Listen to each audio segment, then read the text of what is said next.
War Room Sports. www.warroomsports.com. What? Ain't no more to it. Welcome to Inside the War Room on War Room Sports TV. I'm here today. I'm Devin McMillan. I'm here today with my co-host, Jimmy Williams and B. Austin. We're here to talk about the 2012-2013 76ers season. And to help us do that, we have Roy Burton from the Broad Street Line and O.J. Philly from In the Clutch. Fellas, let's jump right into this because the season basically already started. We saw the Sixers play the Denver Nuggets the other night. But the first thing I want to talk about is the additions and subtractions that the 76ers made to their roster in the offseason. OJ, we'll go to you first. The Sixers lost players such as Andre Iguodala, Elton Brand, he was in Dallas now, Lou Williams, Atlanta Hawks, Jody Meeks is with the LA Lakers, Vucevic is gone, Sam Young, among others. The key additions were, of course, Andrew Bynum, Kwame Brown, Jason Richardson, Nick Young, and Darrell Wright. What do you think about the people that the 76ers lost versus what they picked up in return? Well, first of all, you just have to backtrack to last season to where they won 7 games with the Boston Celtics, and I think that roster actually maxed out. And I think between Doug Collins and the front office, the new owners, of course, they realized that and they said, okay, to go to the next level, we have to change the concept of this team. This is about as far as they could go with the current roster of all the guys you just mentioned. And the first thing was first, and to me, all of us, we really didn't. I had no idea. I had no clue that they were even after Andrew Bynum, and it starts with that there. And I thought, I didn't think beyond my wildest dreams that they would come up with an Andrew Bynum. And also, of course, he's injured now. But when you look at the guys picking up Jason Richardson, picking up Darrell Wright, Nick Young, those guys, those are great additions. And we probably saw that the other night when the Sixers opened up. So I just thought it was just a great philosophy, a great concept to change the dynamic of this team to see if they can go further than the second round of the Eastern Conference playoffs.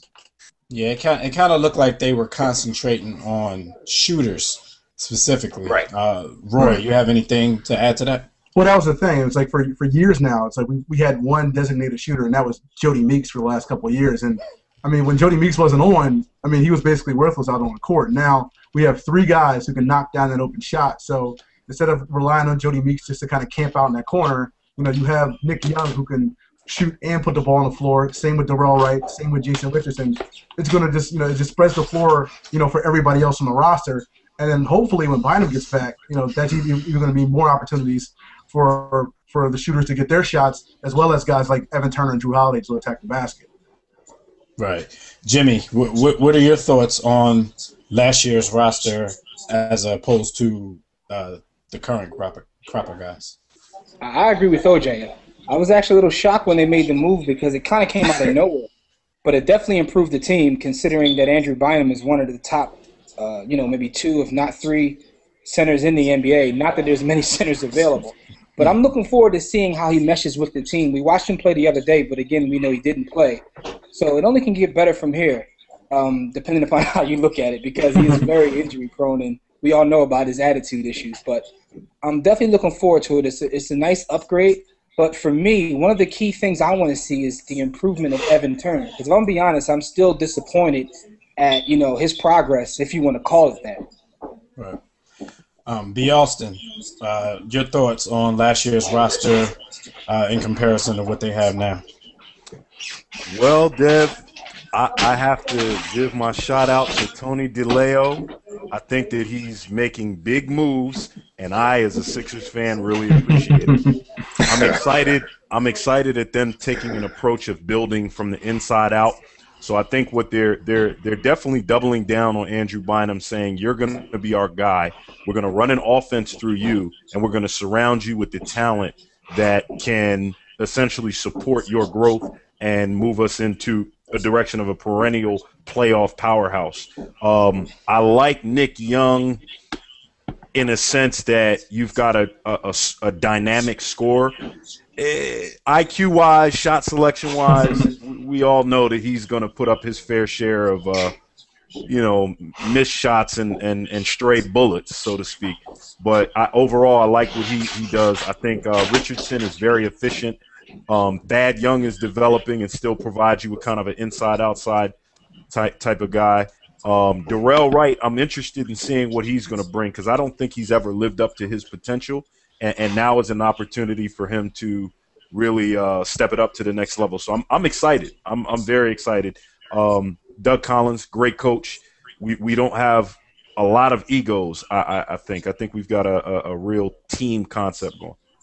Well, the interesting thing is I think the 76ers were one of the teams who had the most turnover in the offseason because they only have about 5 holdovers from last year's team. It's LaVoy Allen, Spencer Hawes, Drew Holiday, Evan Turner, and Thaddeus Young.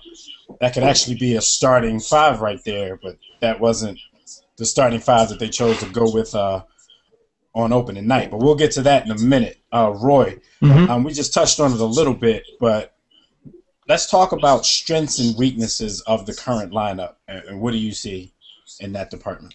Well, obviously, your strengths with the current lineup. I mean, you mean specifically with the roster in general, or the starting lineup itself? No, the roster in general. Okay, well, yeah. Well, obviously, we have the shooters now. We don't have shooters, and those guys are going to spread the floor a little bit. We have, we have guys in the middle who, hopefully, when Bynum gets back, we have a guy in the middle where you can play the inside-out game with. I mean, we haven't had a guy you can feed in the low post probably since Chris Webber. So now, since you have Bynum, hopefully at some point this season, to kind of initiate the offense in the low post, then you can have him kick it back out to shooters. You can run pick and rolls. You can do things like that you really couldn't do all that much. I mean, Elton Brand was, he was what he was. He wasn't giving you the same thing that Andrew Bynum is going to give you. And you have a guy, you have a potential star in Drew Holiday. Like you have a really good point guard. Obviously, the Sixers think he's really good because they just re-upped him. You have a very potential star, a 22-year-old guy who could potentially be one of the I'll say 8 best point guards in the NBA. So you have some nice young building blocks. You have some shooters, and you have a franchise type player to kind of build around. So I think you have something to build off. Weaknesses, other than Bynum, and you really don't have a whole lot of guys who can rebound. Well, LaVoy Allen, I'll take a step back. Other than those 2 guys, you really don't have a lot of guys who like to bang like in the low post. Like Spencer Hawes, I mean, he is what he is. He'll grab rebounds because he's 7 feet tall, but he's not going to bang in the low post like Bynum and those guys. And same thing with Thaddeus. He's an active guy. He's not going to pull 8 or 9 rebounds down most nights. So. I mean, I think you have a weakness rebounding, but you have a whole lot of strengths that you can build around and make this team a contender for the future. Well, you got Kwame Brown. If there's one thing in the world that Kwame Brown can do, it's rebound per minute. But the thing is he going to get the minutes necessary to be a rebounder? Right. Jimmy, what do you think about strengths and weaknesses of the current roster? I definitely agree with what Roy said because they have a post presence that they had. I mean, I don't even know if I would consider Chris Webber a post presence, but I mean, it was what it was. He was a high post. It's been years since they've had a post presence, and they definitely surrounded him with shooters. So that's definitely the strength of the team. And also, they're a young team, so I'd like to see them get out and run. So I think that will be a strength as well. Yeah. Rebounding wise, they'll have issues there. And also, I don't know who the veteran leader would be on this team. I mean, do you guys know who would provide that veteran leadership that I think all teams need? Well, Jason Richardson's one of the captains. Yeah. Yeah, you probably have to point to Jason Richardson if you had to pick someone off this roster. And, you have to remember, first of all, they're a very deep team now. They weren't that deep last year. Well, they were deep, but there weren't any guys that you could really rely on to make shots or to have a go-to guy, so to speak. But, yes, they're very deep. And I think if you had to look, they're very young as well. And if you had to look to a leader, it would probably be Jason Richardson. But then again, he's new, so it takes a little while. We have Royale Ivy. Damian Royale Ivy presents that veteran leadership. You mean the journeyman veteran? He's well-traveled. He's seen a lot. He's been through a lot. Royale Ivy. Operative term there, well-traveled. Damian Wilkins. Damian Wilkins. Yes. Damian Wilkins is well-traveled. Yes. He's 30 years old, about to be 31. We've got some veteran leaders. I tell you guys, I tell you guys, we have some veterans, probably not no leadership though. But I tell you guys who veterans. this is who they should have picked up. It would have cleared up the banging, the rebounding, and the leadership. Who's that? Brendan Haywood. For who? For what? Yeah, that's like his running joke. Well, you know what? You guys Every forgot time to we mention have Kwame Brown. He's a veteran as well. You forgot to mention Kwame Brown as being a leader. We didn't forget. We didn't forget. OJ, we'll give you a chance to answer. You kind of talked about the strengths, but OJ, what do you personally think the weaknesses are on the team?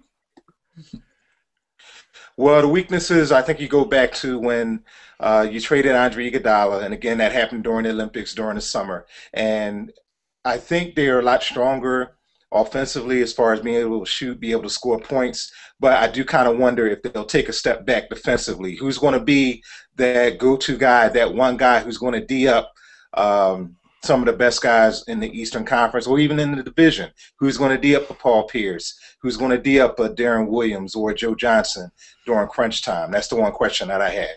That's defensively.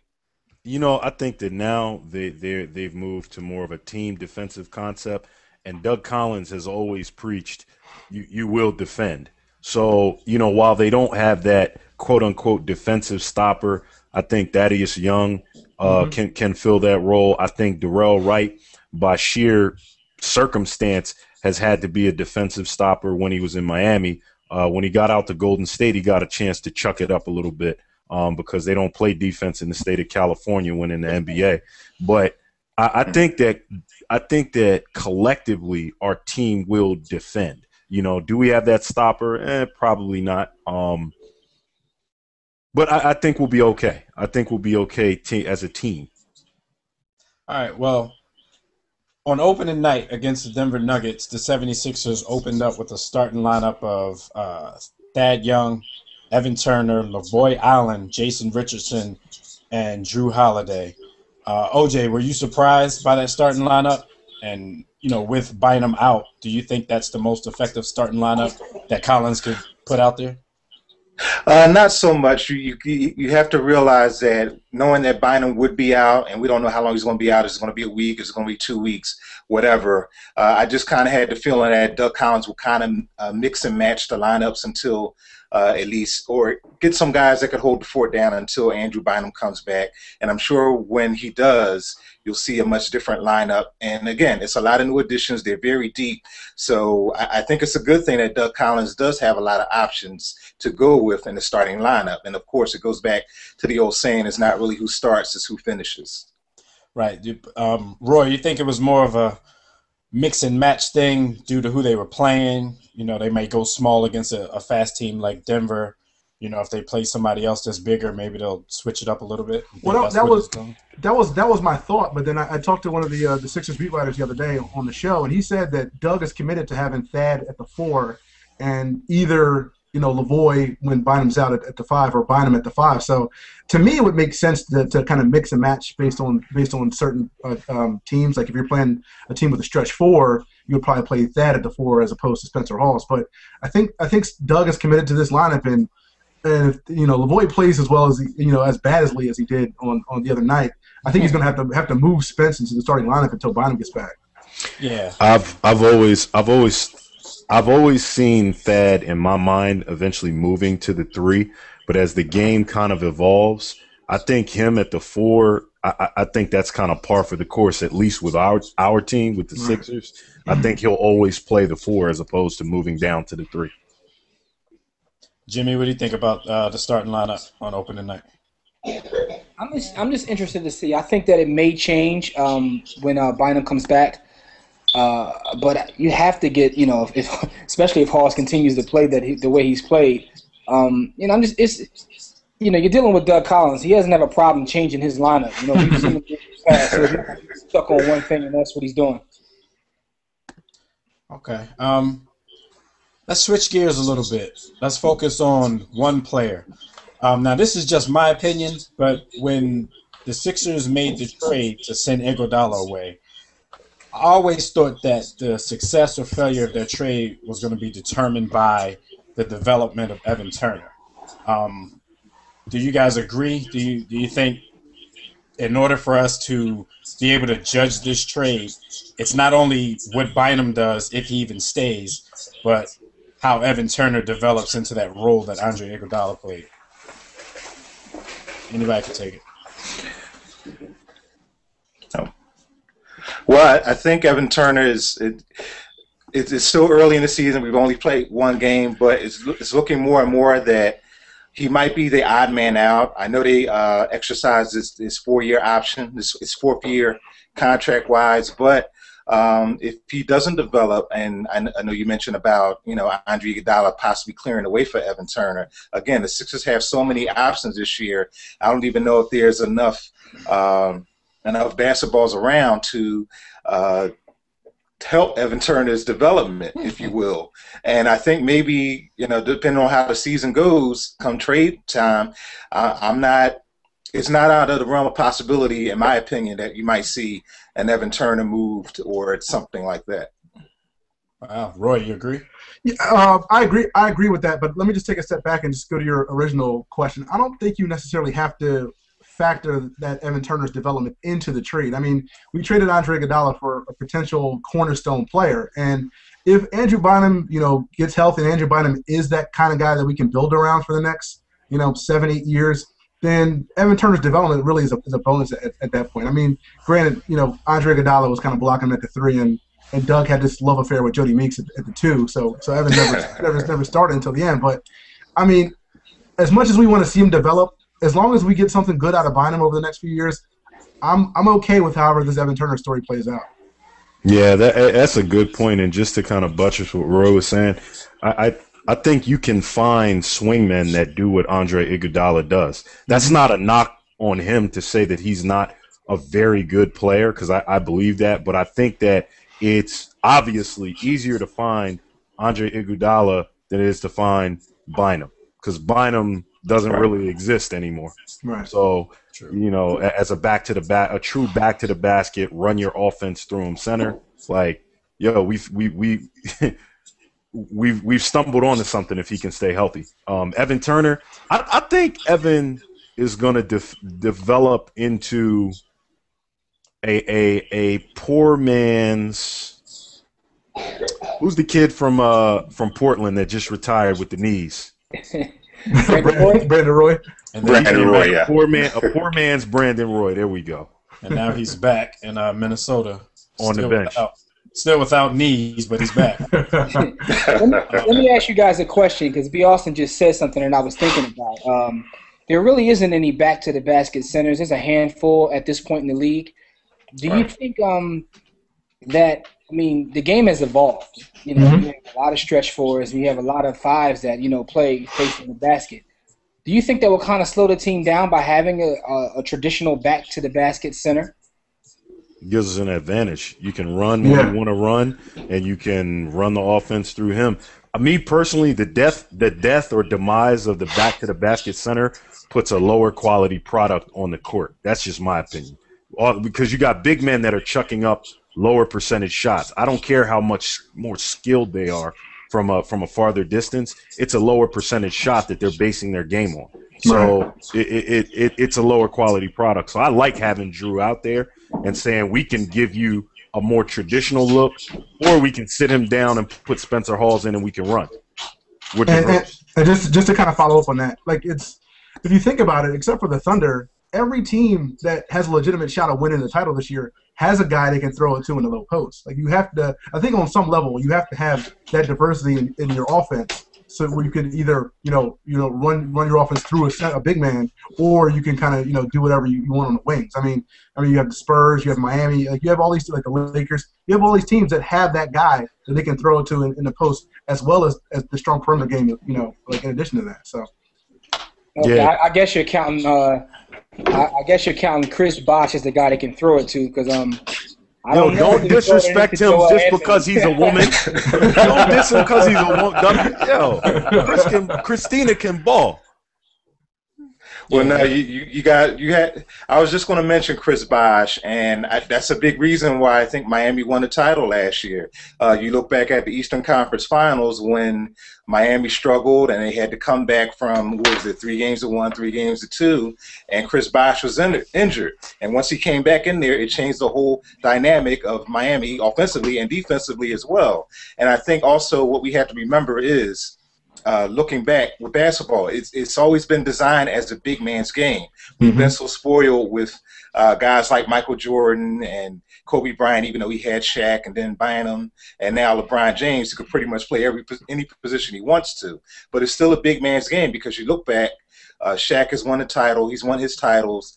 You go back to Hakeem Olajuwon, and even in recent years, Tim Duncan, even though he's listed as a power forward. It's still a big man's game. And as one of you guys was saying earlier, I think it's an added advantage for the Sixers, especially being in the Eastern Conference, because there are no centers here. Yeah, I agree with that. I was just throwing it out there because when you look at the Eastern Conference specifically, who is his competition in the middle? I mean, Nene. Lopez. Oh, my bad. Wrong conference. Lopez, I guess. You got Hibbert. You got Hibbert. You got Monroe. I mean, right. Yeah. Yeah, I give you Hibbert because Hibbert's improved. Hibbert ain't bad. Nah. Hibbert is not bad. Nah. He's not bad at all. I always Hibbert. like Roy Hibbert coming out of Georgetown. I didn't like him coming out of Georgetown. Neither did I. Yeah, Neither did I. You didn't like surprised me. He's shocked. He surprised the heck out of me. I didn't think he was better than me. I just thought he was taller. Yeah. Yeah, he surprised the heck out of me, man. All right, so speaking of big men, let's talk about Bynum a little bit. And I don't know what my camera's doing right now, but you guys can hear me, right? Yep. Absolutely. We got you. All right. Bynum has been known to not be able to stay healthy. He's already missed the opening game. Actually, I was listening to Roy's show, the Broad Street Line, this past Tuesday, and the guest that you guys had on, was talking about they're not even sure when he will come back. So where do you see this team, if his health problems persist like they have in LA, what do you see this team doing in his absence, Roy? I don't think, if you think about it, I don't think there's that much of a difference wins and loss-wise with and without Bynum. I think this team is pretty good without him. I mean, as we saw in the preseason, as we saw on opening night. I think they're still probably a 42, 43-win team in the Eastern Conference, which is kind of weak, as it is. So I think they're probably around that without him. I think with him in the lineup, I don't see them, winning any more than 48, 49 games. So I think they're still going to be okay. It's probably a matter of being either the 4 seed or the 7 seed, whether he's here or not. So no matter how it shakes out, whether he plays 50 games or 70 games, I think they're going to be okay. Okay, what do you think, OJ? Yeah, I think as far as Bynum is concerned, it's a high risk, high reward because remember he hasn't signed the extension yet, and I'm sure the Sixers brass now with new general manager Tony DeLeo, Adam Aaron, and all those guys. I'm sure they're going to take their time with this, knowing that he is very injury prone. But I just thought it was just a win-win situation because worst come to worst, if he does not pan out and he's injured and we have another Jeff Rulin on our hands if you're old enough to remember him like me, but but if we have another Jeff Rulin on our hands, we can just look so we can just look elsewhere come summertime and we can use that money somewhere else. But as Roy was saying, I think the Sixers will still be an over 500 team, and I still think they'll find their way in the playoffs with or without Bynum. So Jimmy, what's that cap number again for Bynum? It's like $16 million if he doesn't re-sign that they'll have free. Yeah. But at this point, if that's the case, where do you go? You know what I mean? Like, where do you go with that? What do you replace? How do you replace him? He's kind of irreplaceable in a sense. It may, if it happens, it might not necessarily have to be a center that they go after. It depends on what's out there. Right, and then you're back to where you were at square one. Exactly. But it's interesting because, like we talked about, he's always had these injury issues. I just want to make sure the Sixers don't get into like a buyer's remorse type of situation. But like you guys said, the the investment, if it goes sour, it's only a 1-year investment, so I guess it wouldn't be that bad. Right, you're not stuck with It's not 3, like- 4, it's not like- 5 years. It's not like Iguodala was LeBron James. It's not Listen, let's just say Certainly it not. doesn't work out, Dev. I still respect him for making the move because remember we had a conversation last year with the success they had in the playoffs. We were hoping and praying that they didn't say, okay, this is enough, so now we're not going to make any moves. The fact of the matter is we applauded new ownership for, going for it, so to speak, because in years past, we had ownership that wasn't willing to take a risk. So, let's just say it doesn't work out. I still respect them for making this move. Yeah, they're taking steps in the right direction. They're taking chances, and again, I gotta give them a.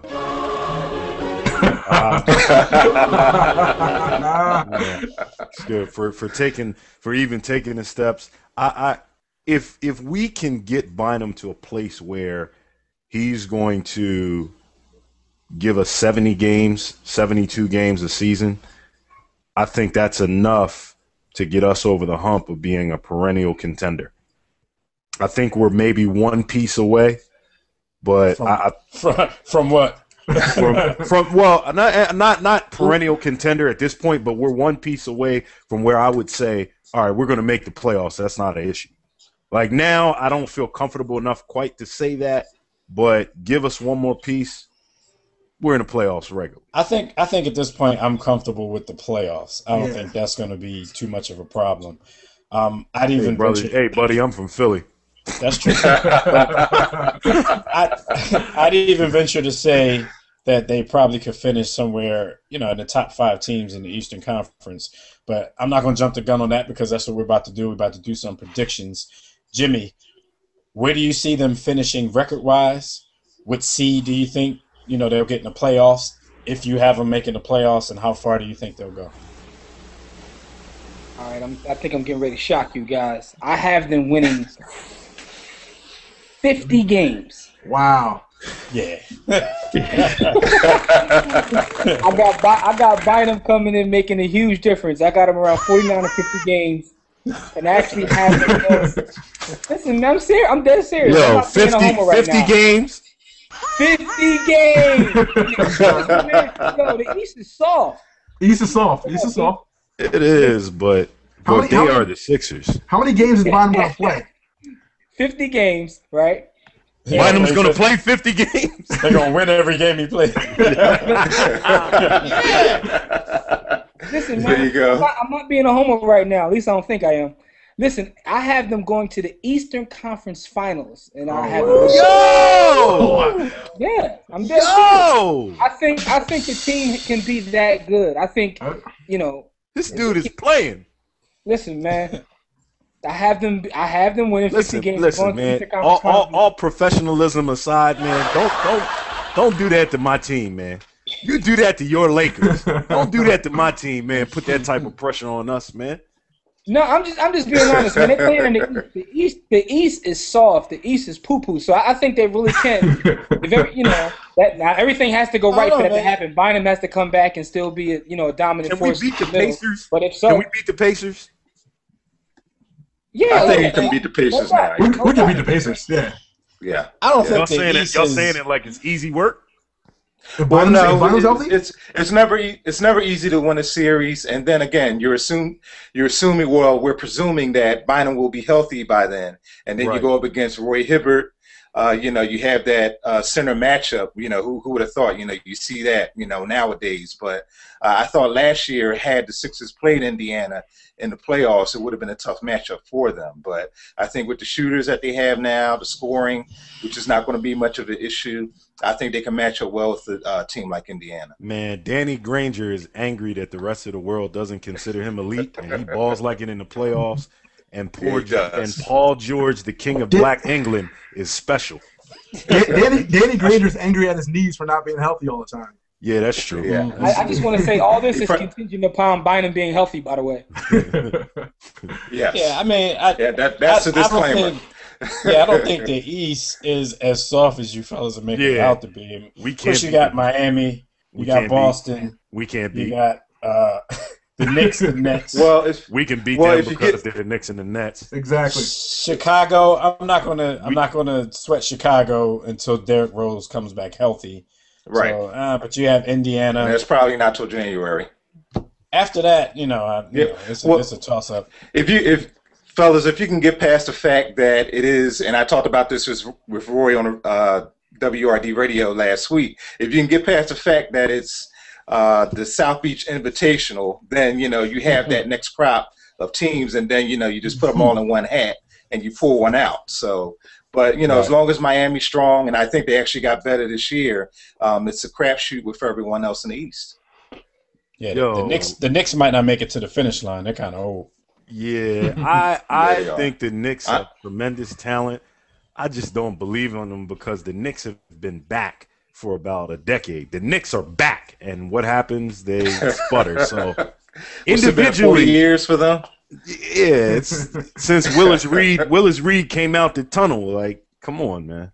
I think one or two of us were born then, maybe. They always talk about the Knicks. Back to what? I mean, what are they back to? They got Brooklyn. Actually, Brooklyn scares me a little bit more than the Knicks. Brooklyn scares me.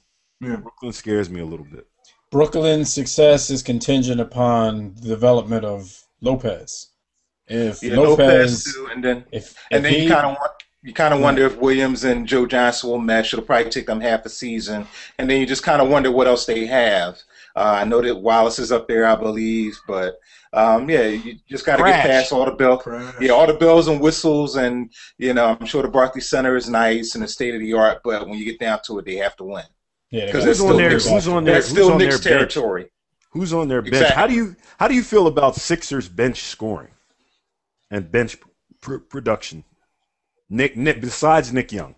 Well, you got Darrell Wright, who's going to come off the bench. The only thing, and what I saw in Game 1, there was a lot of chucking the threes. Now, I know that this particular crop of guys can actually hit threes, but it seems like they were down with the live or die by type mission on opening night. And luckily, Denver just couldn't keep up because they were taking a lot of bad shots. Let Darrell Wright tell it. He's the second coming of Ray Allen because he doesn't use any of the tools. Dude's toolbox is full, and he really doesn't use it. Like he's a finesse shooter with a 40-some inch vertical, and he can play all over the court, but he wants to just shoot tray balls. So, and Nick falls in love with that line too. Nick, like you said on the show the other day, B. Austin, Nick Young. He can shoot the ball before it even touches his hand. So yeah, that's true.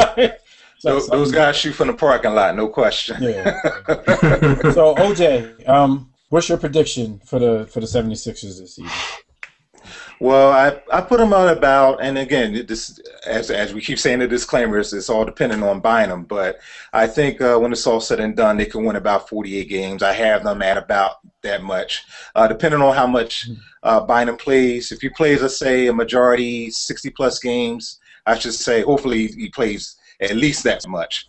But I put them more to the 50 wins. But I got them at a even 48, and I have them coming in second in the Atlantic Division because I still think Boston is pretty strong. They got a little bit younger. And, again, you can't underestimate the coaching of Doc Rivers. I think he's one of the best coaches we've seen in recent NBA years. I actually think I don't know. The Atlantic kind of scares me this year. We talk about the East being kind of weak, but it seems like everybody who's strong besides Miami is in the Atlantic Division. So I think I have them winning about 46 games. Mm-hmm. And, of course, I'm not going to throw out the disclaimer because by now everybody knows that we're just assuming that Bynum is going to be healthy.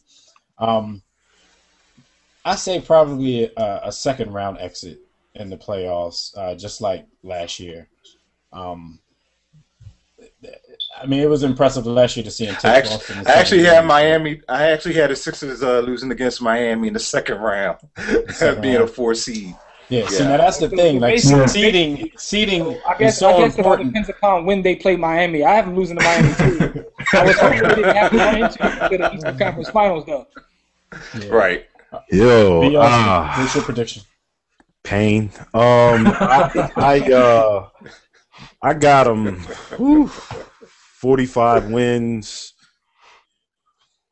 I'll go with the general consensus second round exit. I mean, I'm assuming that we'll get an opportunity to play kind of a weak team in the first round. We'll get to the second round, and well, it depends on how many wins you get in the regular season. Yeah. Or if you get lucky, if a Derrick Rose goes down type of situation again.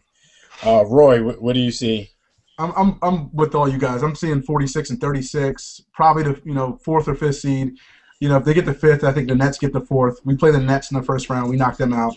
But like OJ said, it's a South Beach Invitational.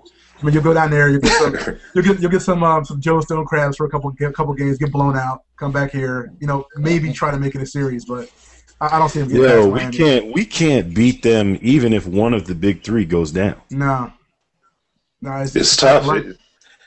Depends on it's which all one. about. It all goes back to LeBron James. I mean, he's still a very young basketball player. Was he be 29 this year? He's still very young, and he's into his prime. Right? He's 27. 27. Right. So I mean, he's only getting bigger. He's only getting stronger, and he's becoming a complete basketball player. You saw what he did. If he goes in the post game in the finals last year, right? So if we see that for a good duration of the season, I guess you just have to acquiesce to the Heat. You hate to say that, but hey. All right, here we go. We're gonna wrap up on this one.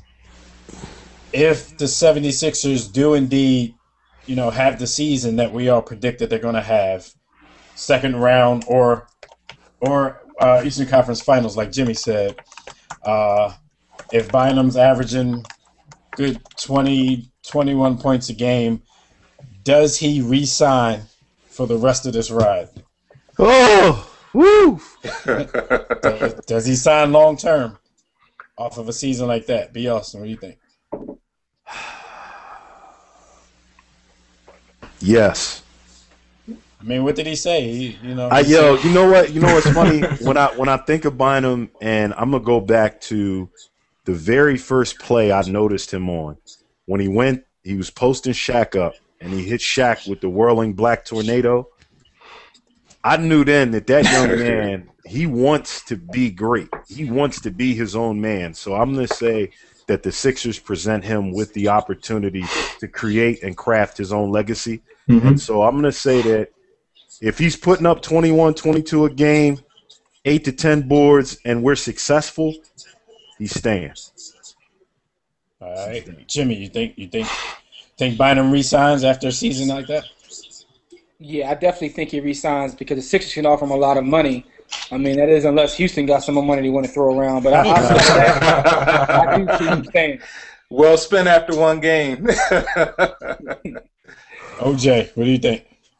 Yeah, I say yes because of a couple of reasons. I think the Sixers are looking for someone to build their franchise around. I think he is the guy that they look for, and I think this is why they pulled off the trade.